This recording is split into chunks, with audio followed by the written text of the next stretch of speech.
রঙিন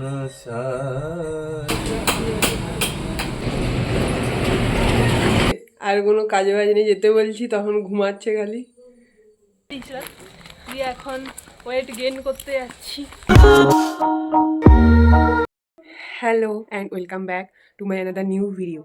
তো এবারটা হচ্ছে যে আমার মাসিরা তো অলরেডি এসছে, কি আপনারা সবাই তো শর্টসে দেখেছেন, কিন্তু ব্যাপারটা হচ্ছে আজকে সকাল 5টার থেকে আমার মা আর আমার মাসি কন্টিনিউয়াসলি গল্প করে যাচ্ছি।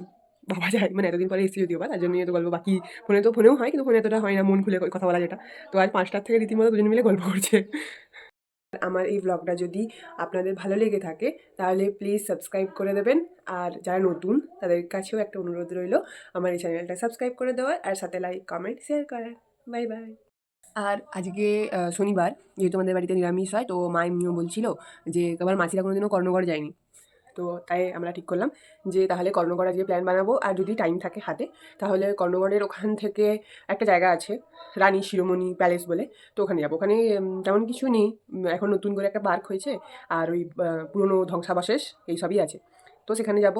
তো না, সকালবেলা ঘুম থেকে উঠেই ব্রাশ করে চলে গিয়েছিলাম বাজারে, আর তার আগে আমি ভাইকে তুলেছিলাম, কারণ বড় দায়িত্ব হিসেবে তাকে ঘুম থেকে তোলা আগে দরকার।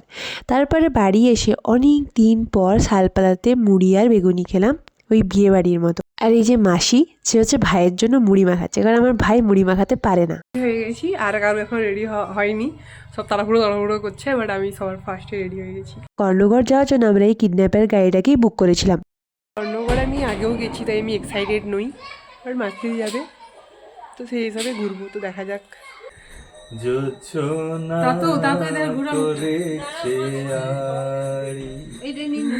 আর কাকুর গান শুনেই জার্নিটা স্টার্ট হলো। শুধু কাকু না, আমার বাবাও কিন্তু বেশ ভালো গান গায়। তো আমরা সবাই কর্ণগড় যাওয়ার জন্য বেরিয়ে পড়লাম, কিন্তু আমার মাসি আর দিদির গা বমি করা স্টার্ট হয়ে গেছিলো, কারণ ওদের গাড়িতে গেলেই গা বমি করে। রাস্তায় যাওয়ার পথে ঘটল বিপত্তি, গাড়ি হঠাৎ করে ওয়াশার খারাপ হয়ে যেতে আমরা দাঁড়িয়ে পড়লাম। ভাগ্যিস একটা সামনে দোকান ছিল, তাই আমরা ওখানেই গাড়িটাকে ঠিক করার জন্য দিলাম। আর এদিকে দেখো দিদি বোর ফিল করে শুয়েই পড়েছে। তারপরে অ্যাট লাস্ট 1 ঘন্টা আবার পৌঁছে গেলাম কর্ণগড়। আর কর্ণগড়ের ভিডিও তো আগেও আপলোড করা আছে, কিন্তু সেদিন দেখি ঢুকতেই এত ভিড়।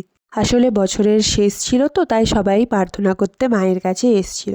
তো কিছু কিছু ক্লিপস আমি এখানে রাখলাম ভিডিওটাতে, কারণ কর্ণগড় নয় তো দুঃখ পাবে।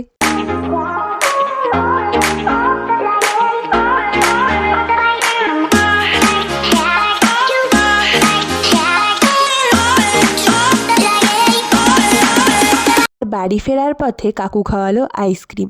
আর রানী শিরোমণি আর যাওয়া হলো না, কারণ সবারকার প্রচণ্ড জোরে ঘুম পাচ্ছিল, তাই বাড়ি এসে সবাই ঘুমিয়ে পড়লাম। তো এখন বাজছে বিকেল 5টা, আর বাবাও ডিউটি থেকে চলে এসছে, আর দেখি যে সবাই একসাথে হয়ে গল্প করছে।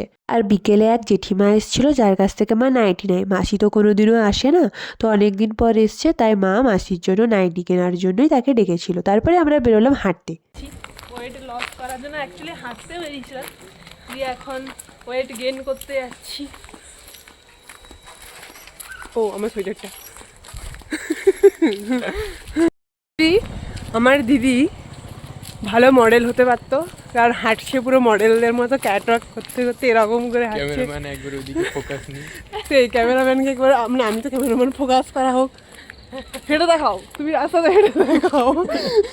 আমরা এত মোমো ঠুসেছি যে হাঁটতে পারছি না, তবুও আমাদেরকে যেতে হবে কষ্ট করে।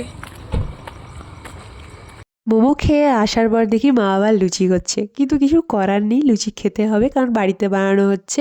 আর আমি কখনো খাবারকে না করি না, যতই আমি মোটা হয়ে যাই, বাট খাবারকে আমি কখনোই না করি না। ডিনারে ছিল লুচি আর কাবলি ছোলার তরকারি আর পায়েস, যেগুলো খেয়ে আমরা রাত্রেবেলা ঘুমিয়ে গিয়েছিলাম। তো আজকের ব্লগটা এতটুকুই, কেমন লাগলো জানিও।